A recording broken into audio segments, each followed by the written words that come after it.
Botando no contexto do cenário, como a gente está fazendo aqui com as outras classes, como que tu vê o comportamento desses ativos imobiliários? E aí, seguindo um pouquinho mais essa parte mais de produto, como é que o investidor pode acessar essa classe de ativo aqui no Brasil e lá fora? E aí eu também queria perguntar aqui, trazendo para o assunto de novo, qual que é o papel do fundo indexado na classe de real estate? Então, primeiro eu queria agradecer vocês aqui, o Paulo e a Érica, do time do S&P, pela organização do evento e pela oportunidade de estar aqui com vocês. Para falar de real estate, tem muita confusão no entendimento dos efeitos que a inflação e a taxa de juros, as mudanças, fazem nesse ativo, né? Então, para entender um pouco isso, eu vou falar bem rápido. É importante a gente entender os componentes do retorno do real estate, né? Então, o real estate ele é dividido, é um produto final de dois mercados: o mercado de espaço e o mercado do ativo em si. A gente pode ver como o mercado de espaço seria o mercado físico, dos imóveis em si, e o mercado do ativo estaria mais ligado com o mercado financeiro, né?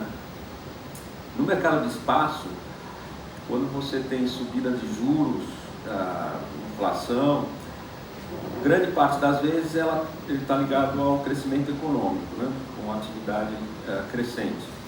Então, e o driver dessa parte do real estate são os aluguéis final. É um jogo de oferta e demanda, de espaço, onde, né, tem pouco espaço, muita gente querendo alugar, sobe, e o contrário desce. Então, num cenário de atividade crescente, você tem uma perspectiva de aluguel crescente, que você vai ter esse ganho desse lado. Do outro lado, do mercado do ativo, o fator que mais influencia, na verdade, não é nem a taxa de juros, não é nem a taxa de juros indicativa, mas é o spread entre o juro real e a classe do ativo. E esse spread, ele está ligado não só ele está ligado com o risco do mercado imobiliário e com a expectativa de ganho futuro que o investidor está vendo. Então, num cenário de inflação, quando você tem um aquecimento da atividade, você acaba, os investidores acabam vendo, né, modelando um crescimento do aluguel, e esse spread acaba diminuindo o spread encurta, porque ele pode pagar um pouco mais, porque ele espera ganhar no crescimento para frente. E isso, eu acho que é legal até a gente, produção, se puder pôr aquele slide, que é o que aconteceu nos últimos 30, 40 anos nos Estados Unidos e globalmente também. É a mesma coisa, que a gente pode ver esse efeito aí dessa que a gente vai nesse gráfico aqui. A gente tem os diversos cenários de inflação que tiveram aí nos últimos 30 anos, mais ou menos, e esses dois componentes que a gente está falando, que é o componente de preço, né, de apreciação do ativo, e do aluguel, que seriam, no caso aqui dos REITs, né, os dividendos finais. E a gente pode ver que o melhor cenário de todos é o cenário de inflação alta, né? O primeiro aqui está meio ruim de ver, mas aqui é o cenário de baixa inflação, média inflação e alta inflação.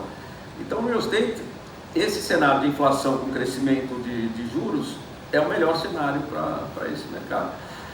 Ele apanhou bastante. Você pegar os REITs, né, eles deram uma depreciada boa nos últimos tempos, e a expectativa agora, nos últimos anos, é de um crescimento forte nos próximos 2 anos.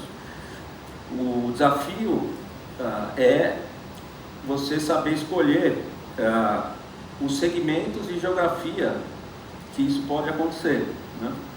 Então, num cenário de crescimento de inflação, você tem uma vantagem melhor naqueles ativos que têm os contratos de locação mais curtos, né? É onde vai dar a primeira pegada. Então, por exemplo, hotéis, housing, né? Apartamentos, com contratos mais curtos, office está no meio, e aqueles contratos mais amarrados de longo prazo demoram um pouco mais.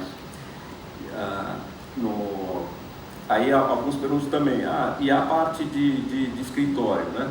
A parte de escritório teve uma mudança estrutural com essa questão do trabalho em casa.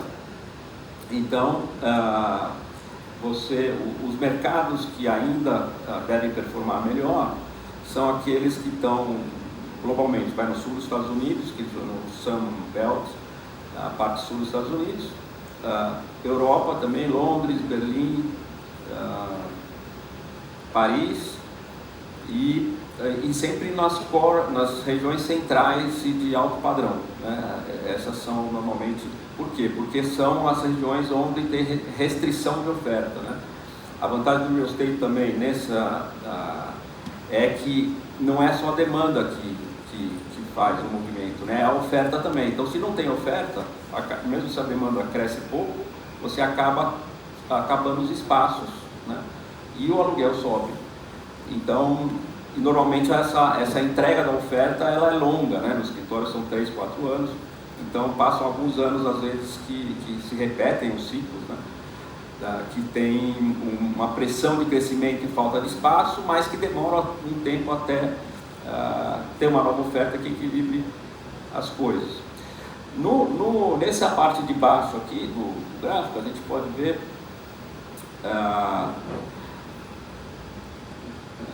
aqui é o cenário de taxa de juros, né? E também eu vou apagar, não vou ter. E os REITs, como é que eles se comportaram nos últimos 30 anos, que tiveram vários eventos de crescimento dos juros durante esse ciclo. Então, o efeito de curto prazo, a gente sabe, porque também acontece aqui, né? Sobe o juros, já dá uma pancada nos preços dos REITs e dos fundos imobiliários. Mas é em curto prazo, porque normalmente isso vem com crescimento. E aí vocês veem que ele se corrige ao longo do tempo. Esse efeito, o crescimento dos retornos, eles acabam vindo, né? Essa volatilidade é do mercado de ações, né? Que é um outro efeito que tem nos REITs, que no real estate de investimento direto você não tem esse mercado, porque as transações elas não são públicas, né? Então o que acontece às vezes é uma redução de liquidez, porque um acha que o preço é X, o outro acha que o preço é Y, e ficam às vezes um cenário assim. Então, no geral, a perspectiva a gente vê como muito boa